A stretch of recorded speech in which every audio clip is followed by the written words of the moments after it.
Welcome to Weekend Shelf Control with me, Liam, And me, Frankie.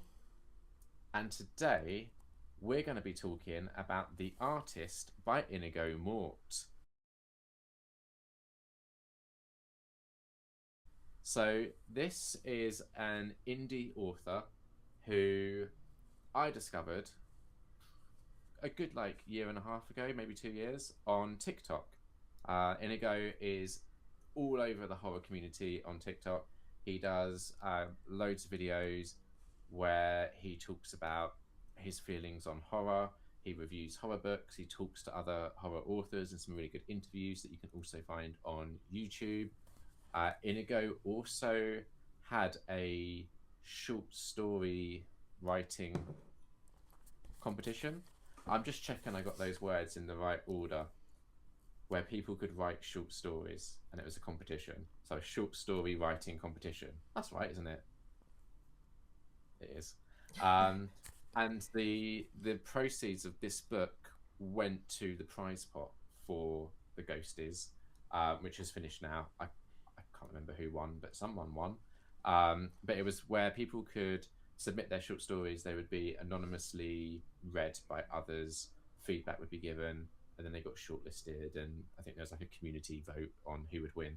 But basically, there's a little author's note in this that explains that the proceeds from this were going into that prize pot.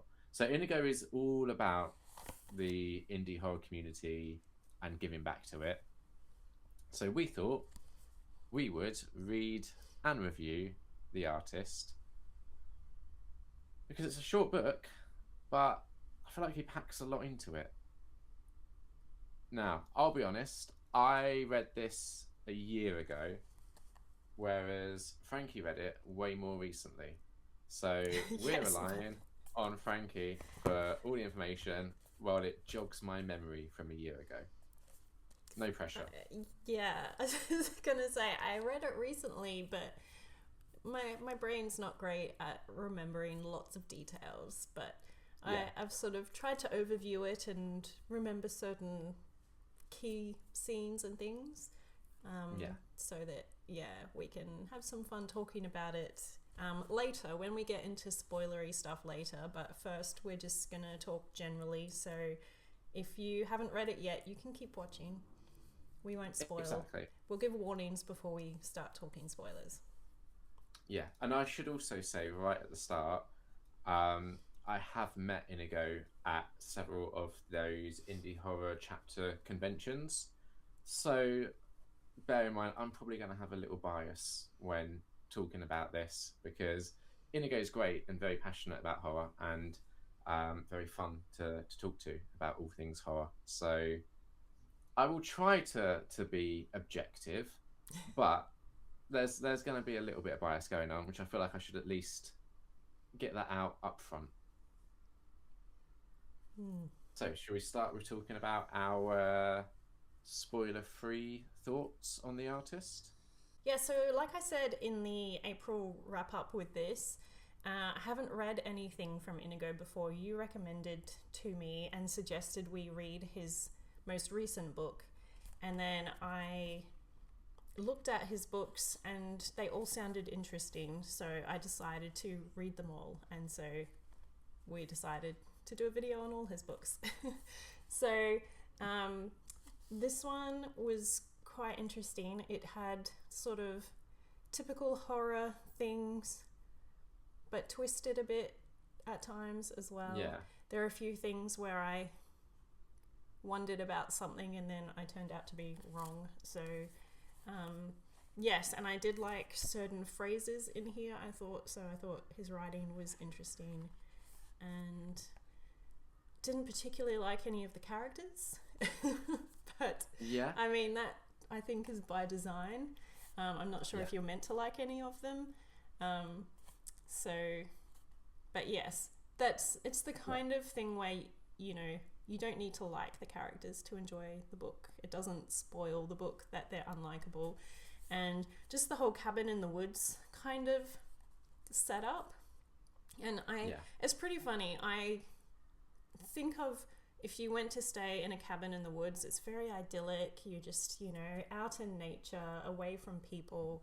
But so many horror books and movies, I feel like if my friends organized to stay at this like secluded cabin in the woods, I'd be a bit uneasy.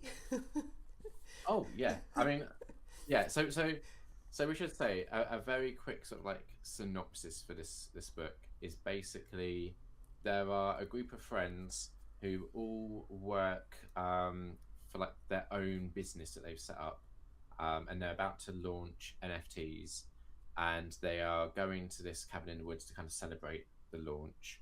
But they each kind of have their own secret that they're hiding that will get revealed through the course of the book.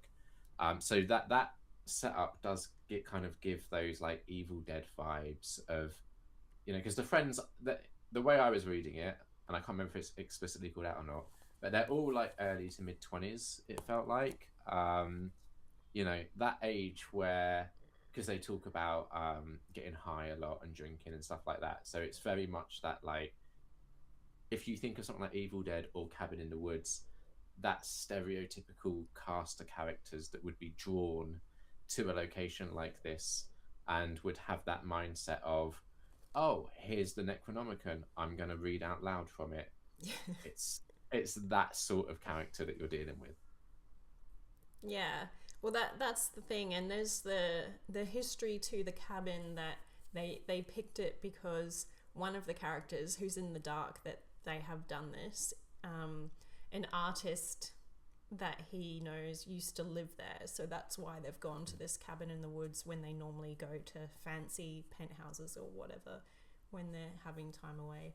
So there's the creepy history as well because that artist just disappeared a few decades ago, I think it was, and no one knows what happened to him. So you've already got some kind of weird vibes before the story even starts because of that history. So, and that artist is described in a very sort of Bob Ross kind of way. Like that's all I could picture when I was reading it, because he's had a TV show. He made painting accessible for everybody, and he had big hair. So yeah, who does that sound like? Yeah, I mean, instantly that was in my head, and that's all I could picture. Which is kind of really funny too, because the persona of Bob Ross is very horror like. Yeah. So it's an interesting idea to mix into the story. Now, I'm not going to say that I think Inigo is suggesting this. I'm just going to say it's an interesting idea that you take a wholesome character like Bob Ross or like, what's his face? The Perfect Day in the Neighborhood guy. Oh, Rogers. Yeah. You take those sorts of characters and then you subvert them and think, oh, they're only that wholesome because they've made like a pact with some sort of devilly, demony entity. I'm not saying that Inigo is suggesting that Bob Ross has done this. I'm just saying, in a world of possibilities, stranger things have happened. Well, I mean, he must have picked him as a muse for that character for a reason. Yeah, exactly. Because he made a pact with the devil. But Inigo's not saying that, and we're not necessarily saying that. Just as a little aside, I have a VR headset and I have this art app where you can do oil painting. You sit at an easel and paint, and it has a connection to YouTube, so you can play YouTube videos. So when I first got it, I pulled up a Bob Ross video and followed along and made a painting. I have to send you a picture. I took a photo of my picture versus his picture, and obviously mine was terrible because apart from I'm not an artist at all, but also, you're still working with VR controls for the paintbrushes and mixing coloring and stuff. But, having that guide to follow, I was still like pretty impressed with what I created compared to if I had just gone freestyle and tried to do something myself. So did the VR, like game. Um, did it also control like brush pressure? Yeah, it was all sort of, you had your different brushes. I don't know about I guess maybe with the trigger buttons. I can't remember. This was ages ago. I haven't used it for a long Yeah. time. Um, so I'm not sure Because how the reason sensitive it was to things like that. But Yeah, yeah. like the reason why I'm asking is because I've got a VR headset with the PlayStation, and the game that I am obsessed with is Drums Rock, and it's super fun. It's Love like drums Guitar rock. Hero, Yeah, but I've with got that drums. Yeah, too. but I do feel like you are missing the what is it like the feedback of actually hitting something and that sort of recoil. Obviously, because you're just whacking air in a VR Mm. world, and I can imagine it's similar with the painting where you're like I feel like it would be difficult to be like, here's your easel and getting the distance of the brush away from it because you have no resistance to kind of go against Mm. No, might be I challenging. think at least with my experience of it, I've got the MetaQuest headset, Right. and because it seems like it's right there, the perception of it is enough for me to Okay. go, I put my brush there. So I Yeah. didn't find that it seemed difficult not having an actual canvas to press Yeah. against. So Okay. but also I don't paint, so I don't have, you know, if I was an actual painter, then I'd probably find it weird to not have anything there. But if I was an actual Yeah. painter, I wouldn't need the VR thing. So, That's well, I very guess true. painters could use it to avoid using up supplies, but they probably Yeah. wouldn't enjoy it as much if they could actually create things in the real world. Yeah. But yeah, Um. so I do enjoy listening to Bob Ross. I also have the Calm app that has a sleep story that is just the audio from one of the episodes. He's got a calming voice. Interesting. Yes, definitely. Whereas I would say, just to bring it back to the book, Yeah. Inigo's writing voice less calming. Like I think he has a very good, especially considering this is his debut novella. Mm. Um, I do feel like he has quite a good writing voice already established, but it isn't a calming presence. It is very much a. It felt like there was this. I'm trying to think of a word that's like not quite dread, but like one level below dread, where just there's anticipation, right? Because like you said, you find out that they are going to this cabin where this artist has disappeared in the past. So you're prepared for something to be revealed around that, and I feel like he does a good job throughout the whole story of this like sort of uncanny anticipation where you know things are going to start happening, and he's sort of like teasing you along, and then those things happen. Mm. I'm trying to avoid the spoilers at the Yeah. moment. Also setting up for some reveals. Um, Sort of dropping some hints at what some of the characters, you know, how you said they all have a sort of secret. Um, Yeah, there was one character that I had straight away thought, oh, this is what their secret is, and then it turned out to not be that. So, yeah. you know, that's So okay, interesting. let's. Can you give us a breakdown of our sort of principal characters that we're following? Oh, okay. Drew is I only our asked that because I know you just wrote it down. yeah. So I was like, you're prepared Um, for this. It's good. Drew is our main character. He is it's I think it's all from his perspective. He's the one that has been surprised by this location. And then you've got Ryan, who is, I think they've all been friends since they were kids. I'm not sure about one of them, but three of them definitely have been. So Ryan's his best friend. He's one of those really obnoxious out there, really into the party scene kind of guys. Yeah. And then there's Charlotte, who's Ryan's girlfriend that Drew's had a crush on since they were young. And Gray is the sort of super nerd of the group, the one that's really into the business and the like does all the coding and all that kind of stuff, I think. And so Yeah. that's the sort of group of four. Gray, I'm not sure if it was mentioned if they've known him as long or met him later, but it doesn't matter. But they're all, friends in this company together. So, yeah. And then you've also got the artist who is in this not Bob Ross, but Robert Frost. Yes. And that's pretty much your kind of like your main players in the story. Yeah.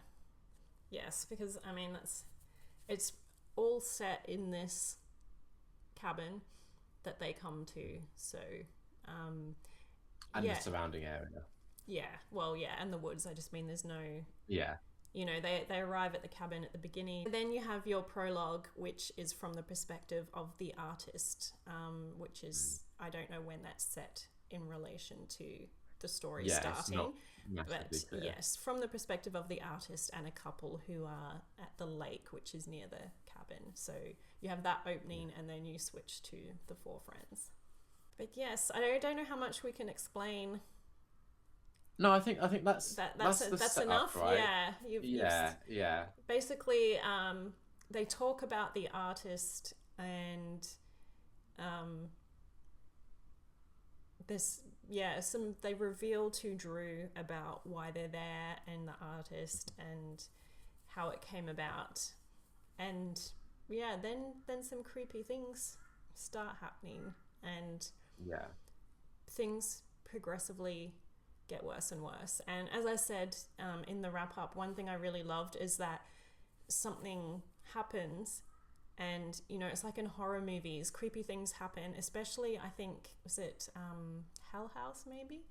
Creepy things happen and they all just stay there. And I'm like, how can you stay there when this stuff has happened? And in this book, something happens and they're all like, we got to get out of here. And it's only through no fault of their own that they can't leave. So I did enjoy that they seemed like real people and that they tried to leave when things happened. Yeah, it definitely felt like they weren't like caricatures of tropes, right? They reacted reasonably to things. Yeah. But yeah, I think if as it progresses, like I said earlier, like the secrets start coming out, but we're going into spoiler territory there. So before we do that, would you recommend The Artist to anyone that hasn't read it and is on the fence, maybe? Yes, I definitely would. If you are into horror, because there is some quite descriptive horror scenes, which I love. And probably anyone watching this would be okay with because, well, we're probably going to have in the title that it's a horror book. So, there are some great horror scenes in this which were fun to read. So, yes, I think it's good. That's interesting, and maybe that says something about how desensitized I am, because, yes, I agree there are some great scenes, but I didn't feel like they were necessarily like gratuitously detailed. No, they weren't. I actually found, well, this is me being desensitized as well, but I actually found certain descriptions of things that were not specifically horror. Yeah. I found tougher to think about than the actual horror scenes, which I'll get into in spoilers. I've got a few things marked to read, but things that are just a bit gross to think about, even though scenes about blood and whatever, I'm just like, oh yeah, this is fun. That's a cool description. And then something else happens that's not even horror, and I'm just, it's just like I guess a sensation thing. I don't know, but I did enjoy the horror scenes and some of his phrases about things happening. It's not really detailed and full on because it's just, describing what's happening and with some fun phrases to explain things. So it's not like full on horror, but it's got some fun stuff, some slightly disturbing descriptions about things happening to people. And I do also think this would be really fun as a movie. It had that feel, like I could really picture it in my head, like I was watching a movie. Yeah, I could see that. Okay, here's a question for you that I haven't necessarily thought about myself. But what subgenre within horror would you say this book most comfortably fits? Because just as we're talking about it, I was like, well, it's not extreme horror, it's not splatterpunk. So you remove the more like extreme end of the horror Yeah. spectrum, but where it's not like a cozy horror, I would Oh, say. no. It's has some sort of slasher elements. Yeah, and there's a bit of a supernatural element to it as well. Yeah. Um, there is moments of haunted house vibes. Yeah, Not so much because there are some flashbacks mentioned as well. So yeah, sort of haunted house in a broken up way. yeah, But yeah, which fits with the supernatural. yeah, So yeah, there's a few things. yeah. I definitely think I, as well, if people maybe watching this aren't too well versed with indie books and indie authors, I think this is a pretty good example of the appeal of indie fiction because it, while it has some sort of tropes for the setup, I think it does a good job of subverting them. Mm. And I think I've said in the past the reason why I like reading indie books is because with your traditional kind of horror, you kind of have a rough idea of how things are going to progress. Like 9 times out of 10, your main characters are going to make it through to the end of the book. But with indie horror, it's never guaranteed. Um, like there are some where you're reading it and then like halfway through the main character just gone. And I feel like indie authors can take those risks a bit more freely than your sort of traditionally published horror authors. So I think this is quite a good starting point for people to experience some of that risk taking, because I don't think there's nothing too out there here, but like you were saying, right? It's not necessarily predictable, even if you are well versed in horror. Yeah. And I know I've said that before. Anytime that you can go into a book or a movie and not know that all the main characters are going to survive, it just adds to tension in scenes because something could happen. Whereas when you know they're going to survive, you can still enjoy the tension of the scene, but it's not quite the same because it's more like how are they going to get out of it rather than what's going to happen, will they survive? Yeah. It's just different stakes, right? Definitely would recommend. And it's nice and short Yes. too. So 100 pages. All right, should we talk about spoilers? Yes, let's do it. We've been talking about these secrets that start getting revealed, so let's dive into what those secrets are. I can't remember the first one that kind of comes out. Oh, see, now you're trying to make me remember the order of things. Well, the secret, I guess we start, it's not a reveal, but the secret that Drew has is he wants to leave the company. Yes. So he's planning to tell them. Yeah. And is he planning to tell Charlotte first, or does that? Yeah, just... when they go for their walk in the woods, Yeah. he's planning to tell her, and then she wants to tell him something, but then they get interrupted before she can Reveal her secret. yeah, say what it is. And her secret is that she has a tumor. Yes, which I thought she was pregnant. Same. Yeah. I was thinking that as well. And then afterwards I was like, well, I guess that was a bit too obvious with all the times it was described that she put her hands on her stomach. Because I'm like, Yeah. that I guess in hindsight it was a bit obvious. But Yeah. I didn't know if it was being written in an obvious way. So Yeah, exactly. And then did Gray have a secret, or was he just... no, wanted to he keep was the working? character that was really sort of background mysterious. Yeah. people talked about him at times and described his personality type, but yeah, we didn't really get too much. So he was the mystery man, so he didn't really have Yeah. a secret. And then Ryan, did he have a secret? Or is he just a twat? No, yeah. Just a twat. Yeah. Yeah. Okay. Yeah. But then you do have the secret of what happened to Robert Frost, which maybe not a secret, but a mystery, let's say. Yeah. Which gets unravelled. So when you were reading this, were you thinking that the artist and Robert Frost could be the same person? Yeah. Yeah. Yes.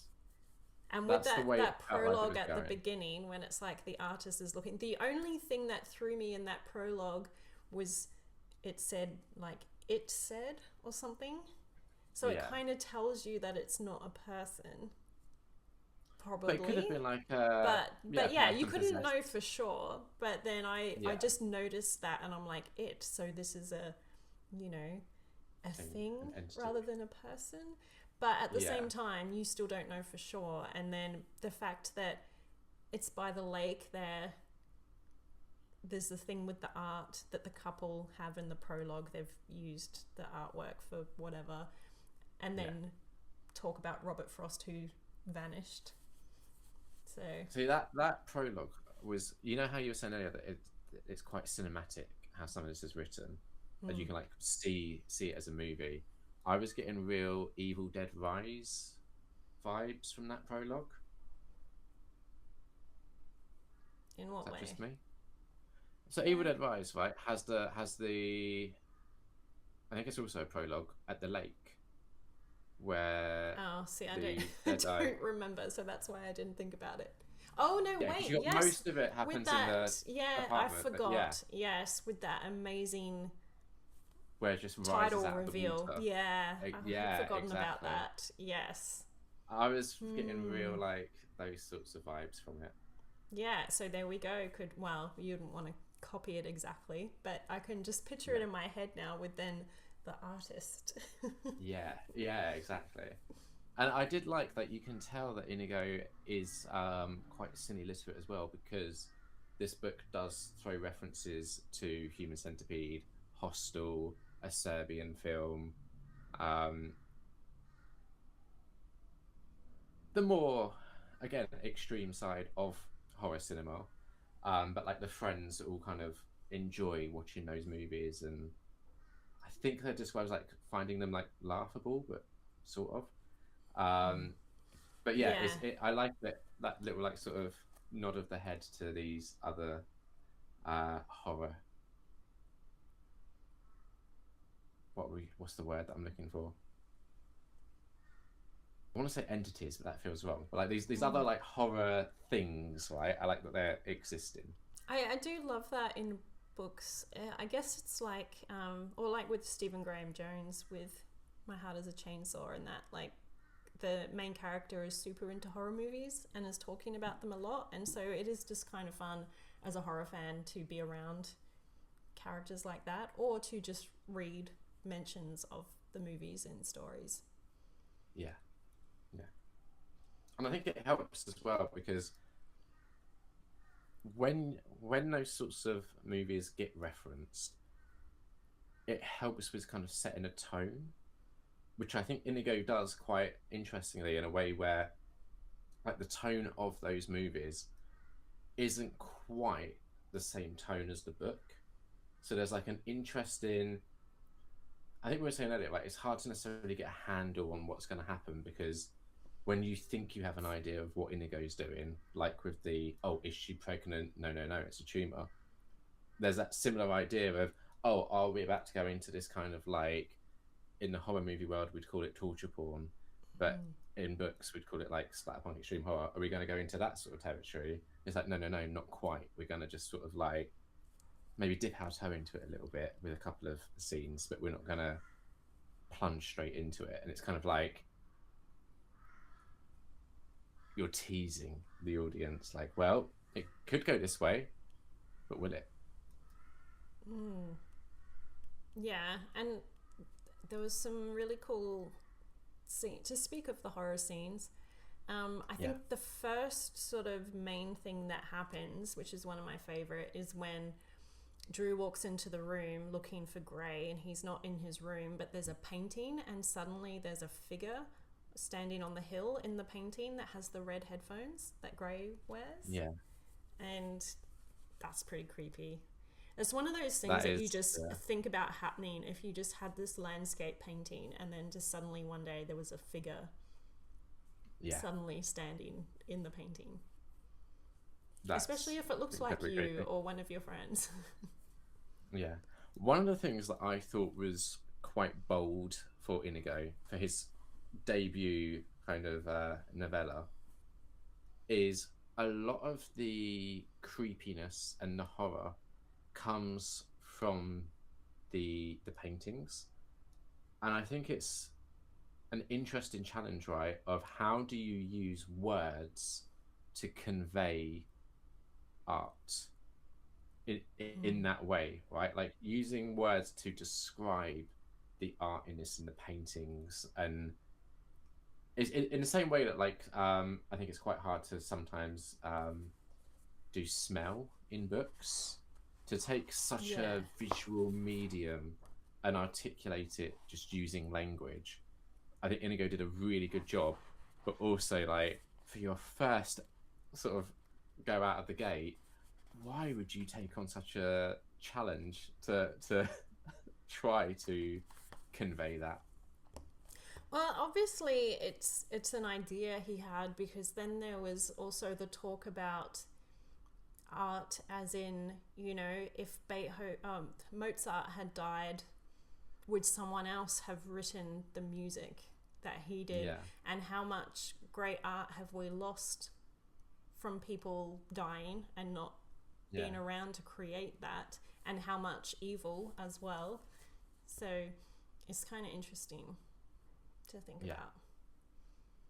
yeah, And also definitely. about how, you know, when you look at art, it can conjure up feelings, memories, all of Yeah, that, which is also interesting because a lot of people have really different tastes. Like, I love landscapes and, yeah, you know, things like that. And some people are so skilled at making them look so realistic, but then other people are into abstract art that's just kind of shapes yeah. and things. Well, I when I was at school studying art, like at secondary school where you have to study it, um, I was really into Roy Lichtenstein and that sort of like whole pop art kind of movement, which again very different to landscape or portrait or abstract. Yeah, there is just such a variety of art out there that Mm. it's I think it's telling what art speaks to what people. Yeah. And then there's also things like, you know, sometimes you'll look at something that's just sort of swirly kind of stuff, you know, like Yeah, clouds or something, like how you can see things in the clouds. And yeah, sometimes you can look at art that has that kind of thing and you can kind of pick out things in it. yeah, Which I do remember I had an artist friend when I was a teenager and he'd painted something and that was just sort of the background of the thing, and then I think he'd screen printed something on, but down just in one area I was like, oh, I can see a face in that. So yeah, it's just pretty fun. But yeah, I love art. I always have art around in my house along with some movie yeah, posters and things, so I'm very jealous of people who can create that kind of stuff. But yeah, yes, you know, books, movies, paintings, yeah. all that kind of It's thing all is art. people being creative and then other people like me taking it in and Yeah, relating to it or not relating to it or being creeped out by it because I love horror movies. So yeah. But yeah. this is, and I think we've just discussed this in the past maybe, but I feel like art is always one half of a conversation, and then what you bring to it as an audience member is the second half of that conversation. Mm. Like if you had just art that just existed with no one consuming it, I don't know if I like the word consuming in that context, but you know, Yeah, receiving it, let's say, yeah, it's not doing anything. You need both parts for it to have meaning. I feel like. Plus, it Um, can be pretty fun to see stuff too. Like, I watched a movie once where the main character had anxiety and, well, he had all sorts of issues, but he just sort of had a moment where his anxiety, he's full on having like a panic moment.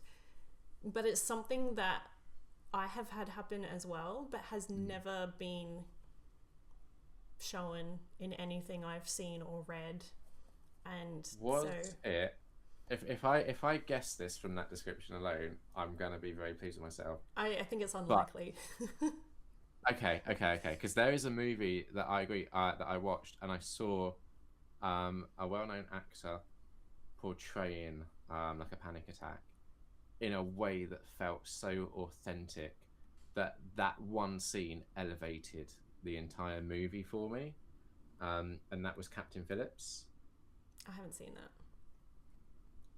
It is worth watching. I would This definitely this recommend. wasn't so much the acting. It was he was in a cafe and he was freaking out, but then the camera was focusing on the ceiling fan above him, Right. and he was noticing that, and that was making it worse. And it sounds stupid, but a ceiling fan going, if I have anxiety, can make me feel panicky. I don't Yeah. know why, Yeah. and it's really annoying in summer because I live in a hot place. But yeah, Yeah. and so to see that in a movie, even though it was only half of what was affecting him, he was just having a moment. Yeah. But yeah, so But it like entirely ties into what I'm saying about the conversation, right? Because you bring that experience to that scene and take meaning from it. Whereas if someone didn't have that experience, they could watch the scene, they could appreciate the scene, they could understand other people have it, but their half of the conversation that they're bringing ends up a different outcome entirely to what you have with that or one scene. another more general thing is watching a horror movie that's really atmospheric, and I can be fully like feeling creeped out in the zone for this movie. Loved it, recommend it to people. They watch it and go, "Oh, that was boring." Yeah, yeah. So it's Although really I what will you bring to say, things. I get really suspicious sometimes with that sort of thing because I had a friend at uni who we would always recommend movies to each other, and I recommended. I think it's called. I might be getting the name slightly wrong. It's called something like Lenora, A Child's Tale of the Supernatural. Let me just look this up because I want to get the name right. And I feel like that should be easy enough to find, right? Lemora. I was so close. So I had a friend at uni. We used to recommend horror movies to each other, and I recommended Lemora, A Child's Tale of the Supernatural. They watched it, and next day they're like, "Yeah, I didn't think too much of it." Cut to a few months later, maybe a year later or so, they were raving about this film they'd discovered. It was Lemora, A Child's Tale of the Supernatural. It turned out when they first watched it, they just had it on in the background, but they were playing like Football Manager or something. Yeah. So I get suspicious if someone's like, "Yeah, I didn't really like it." It's like, well, but did you watch it? Well, Or was it just on? this was a friend who does watch movies. So he watched it Yeah. with his wife, and they both thought it was boring. Oh dear. But I do But then- have a friend who does background stuff, and he watched Twin Peaks, and then at the end went, "Who? I don't know who killed Laura Palmer." No, I don't remember. Because he'd watched the whole thing in the background. So it was like, Right. that's not how you. I can't watch things and do something else. Yeah, Not yeah, same. movies. If I watch it, if I'm watching a movie, I have to focus on the movie, unless I've seen it before. That's my one caveat. If I've seen it before, sure. I allow myself, if I get distracted and look at my phone, that's fine. If I'm watching a movie for the first time and I get distracted and look at my phone, I have to rewind it to catch the bit that I Yeah, see, that's the missed when I was thing is, distracted. I like movies. I don't want to miss anything. I want to, Yeah. and especially, you know, sometimes you just have really nice lighting or camera angles. You don't want to miss what's the visuals. Exactly. I will Yeah. say, your friend that watched it with their wife, and they both found it boring. I also do think who you watch movies with and their reaction to it can impact your enjoyment. I did mark a few fun lines. Okay, I would love to hear them. I mentioned this one already, but you know, sometimes when, for whatever reason, sometimes you just read something that you just have to stop a moment and read the line again because you liked how it sounded. So I really wish I was better at like making notes of those. Like I think in Goodreads you can kind of list like your favorite quotes from books, and I know some people annotate their books, which makes me deeply uncomfortable. I feel like I need to get some of those little tags, like Yeah, the little sticky yeah, tags to put in.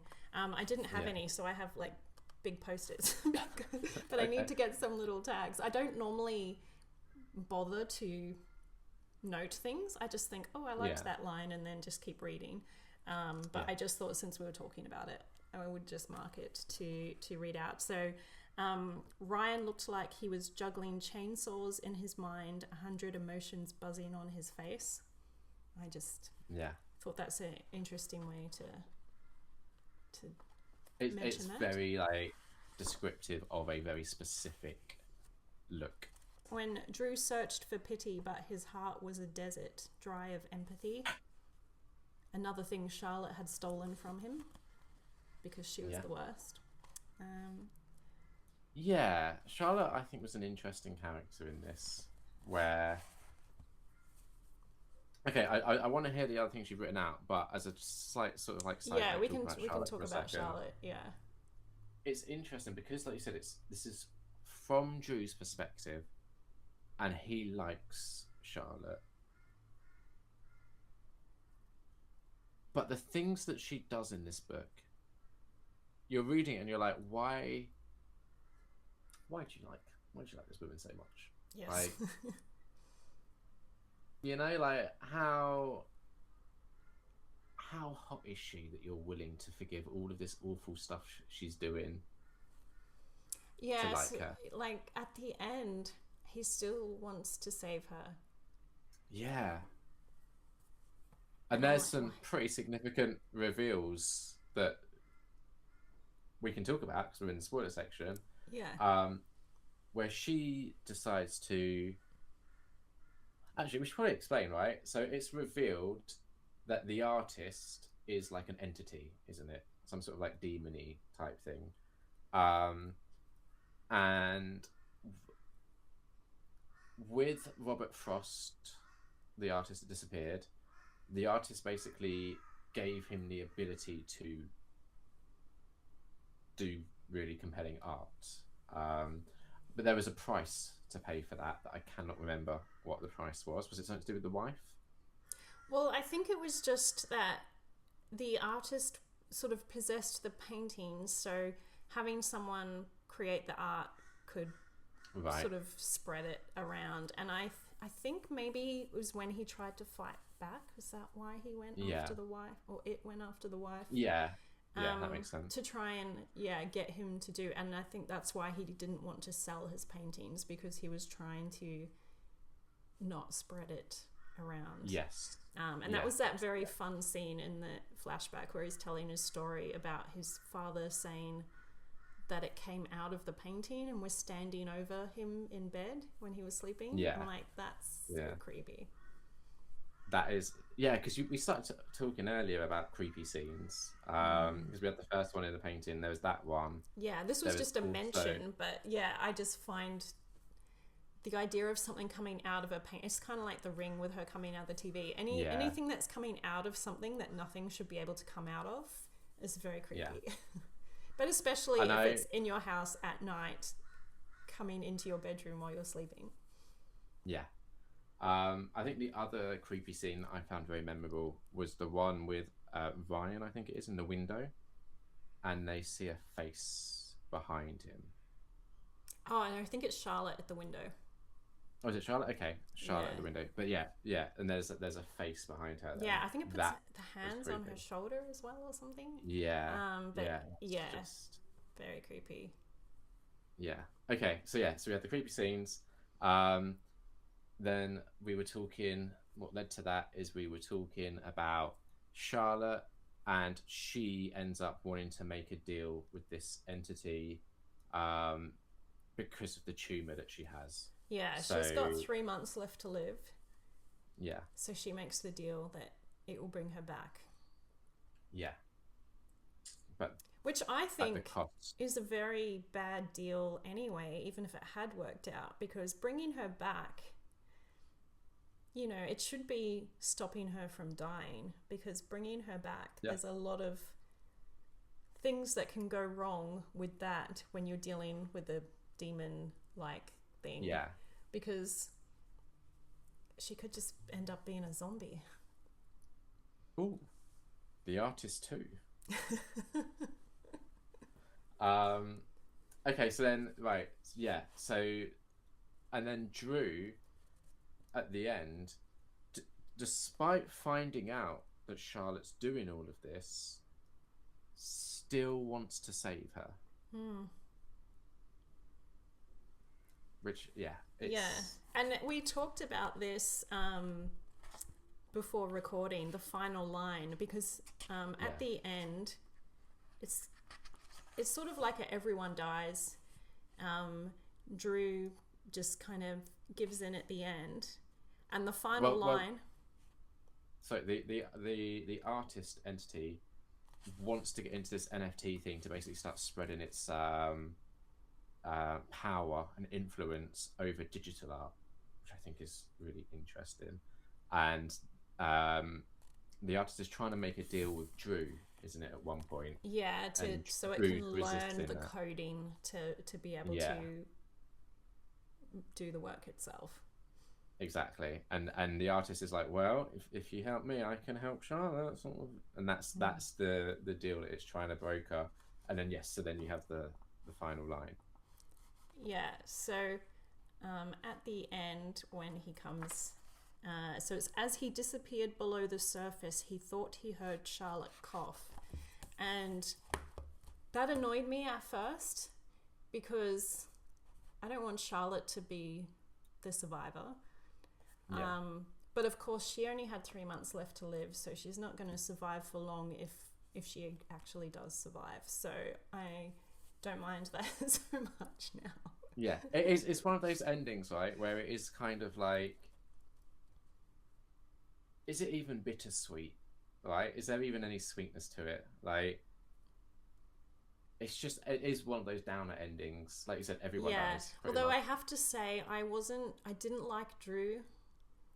Yeah. So I wasn't sad at the end. Yeah. It would have been worse if it was a really likable character that I thought was really cool, and then that ending happened. Whereas this, I just enjoyed the thing of, oh, the main character has not made it. So yeah, absolutely. I did enjoy that. Were there any other lines that stood out to you? I know I mentioned one to you just before we were recording when we were looking for that specific scene. I think, did I say Was it the one about 81 or something? Was it 81? About Robert Koch being unzipped? Oh yes, his skin unzipped in a single fluid line. That whole scene of what the artist does to Frost is very interesting. Yeah. I did have something about... That must be on this page. Oh yeah, the thing that is funny when I read something that is... it's when Ryan is being attacked the first time from this thing. And the thing I found worse, like I read all the horror stuff and that was fine, but then when the artist is behind Drew and like wraps its legs around him, puts its hand on his face, and then it says Drew convulsed as the dry fingers searched his mouth, when it had just described the smell of earthworms, cobwebs, metal, death, and then he has these dry fingers in his mouth. I'm just that was worse than any horror scene for me. It's just thinking about that. And then there's clacking teeth as loud as stones tumbling down the creek, and the sound of wet flesh being gnawed through to the bone. So yeah, I did enjoy those horror scenes. It was Yeah, like they were short, but the descriptions I enjoyed. Like, you know, you could picture what was happening. There were some nice words used, so yeah, I yeah. enjoyed. At no point did this feel repetitive in any way, which I think sometimes, particularly at debut books, I think that's an easy trap to fall into, where like you like not even indie authors. Brandon Sanderson in his first Mistborn book, you get to about the midway point of the book, and it's like he's just learnt this new word and he's excited to use it. And then the last like half or third of the book, whatever it is, as soon as you become aware of it, because it's used maybe like twice in quite quick succession, you then just can't stop spotting it throughout the rest of the book. And it's just one of those things that just makes me laugh. And I do feel like this managed to avoid any of that Well, kind of also, stuff. I feel like it's a bit slow in the setup, in the like when they first arrive and when Drew and Charlotte go off in the woods. It's not like bad slow, but Yeah. compared to the second half or the second part, I don't know if it's halfway, but once everything, the horror stuff starts happening, then it's just kind of, it builds a little bit with things happening, and then it's basically just like fly through the rest. Yeah. It's just one thing after another. So yeah, I do like those sort of, it's, you know, pretty much real-time story through up until the end. So yes, I did enjoy it. It was a good recommendation from you. And I have, what is it, Fly on the Wall? Is it? Yes, that's the next one. Yes. Yeah. So I have that one to go. That's to do with a cult. So I'm that's why I excited. had to get all the books, because I got the new one, which sounded good, but we were going to read it. And then I read the description of the other two and was like, well, I think I'll get them as well. His newest one is Angels of London. Is that what it's called? Yeah. Yeah. So I've read The Artist. I've read Fly on the Wall. I'm very excited to hear your thoughts on Fly on the Wall. It is different to The Artist. That's what and you know how earlier I was saying, what subgenre would you put this into? Yeah. Fly on the Wall is a different subgenre that we'd be playing with. So I'm excited to hear your thoughts on that. Yes. Well, I'm not sure when, but I will be getting to that soon. Yes. And then are we going to buddy read Angels of London when we get to that? I think that would be fun. Yeah. Okay, so what would you rate The Artist? I think I may have given it a 3.5. Yeah. Because I did enjoy it a lot, but it is a short book, so there's not a lot of time to get really in. Well, not that I wanted to get really in with the characters in this case, but I find with shorter books I don't get as involved in them as other books, but yes, definitely one that I would happily read again, happy to have on my shelf. It was a really good time.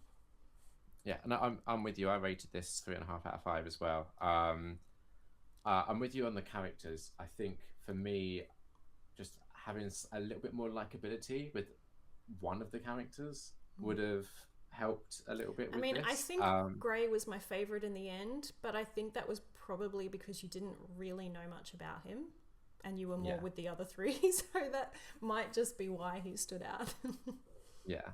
And this is an entirely personal preference, I'm aware, but I liked what Inigo did with the horror elements.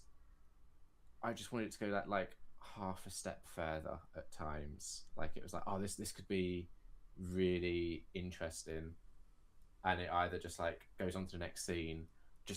Some of the horror moments, I think you could have spent a bit more time in them, allowing that moment to kind of breathe, or allowing that tension to kind of get pulled a little bit tighter before you have a release. And just a little bit more descriptive maybe in some, because like you said, the line you read out about him, like his skin being unzipped, it's a great line. It's also very brief. There's and you could, I think, play a little bit more in that area. Yeah, although that But that's a did personal lead preference. into him reaching into his organs and messing Yeah, things but around and all you that. can talk about those organs in a lot more detail if you want to.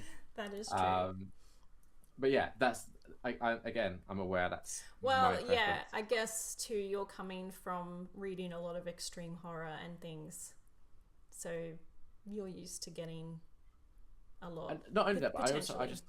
Well, yeah, yeah, and I just but I mean, I as an like when that extra boundary is thing, pushed a little bit. yeah. Yeah, exactly. But still, this is, I think, a very promising start for a first time like debut writer. Hmm. Yeah, I'm looking forward to continuing the journey because, well, we've already talked about the second book, but then Angels of London is like a full length book Yeah, and historical and has a love story. yeah. So I'm very intrigued to get to that one. We will we will see. Mm. So that was our thoughts on the artist. If you haven't read it, have we given you enough there to whet your appetite and made you want to read it? And if you have read the artist, a couple of questions. I'm curious. Were you familiar with Inigo and that's how you discovered it? Or did you find it some other way? And what were your thoughts on the artist? As always, let us know in the comment section. We do love to read the comments and respond and keep this conversation going because, like how we talked about earlier with art being one half of the conversation, this podcast is the same, right? We're having our half of the conversation. Now it's over to you guys to fill in the other half.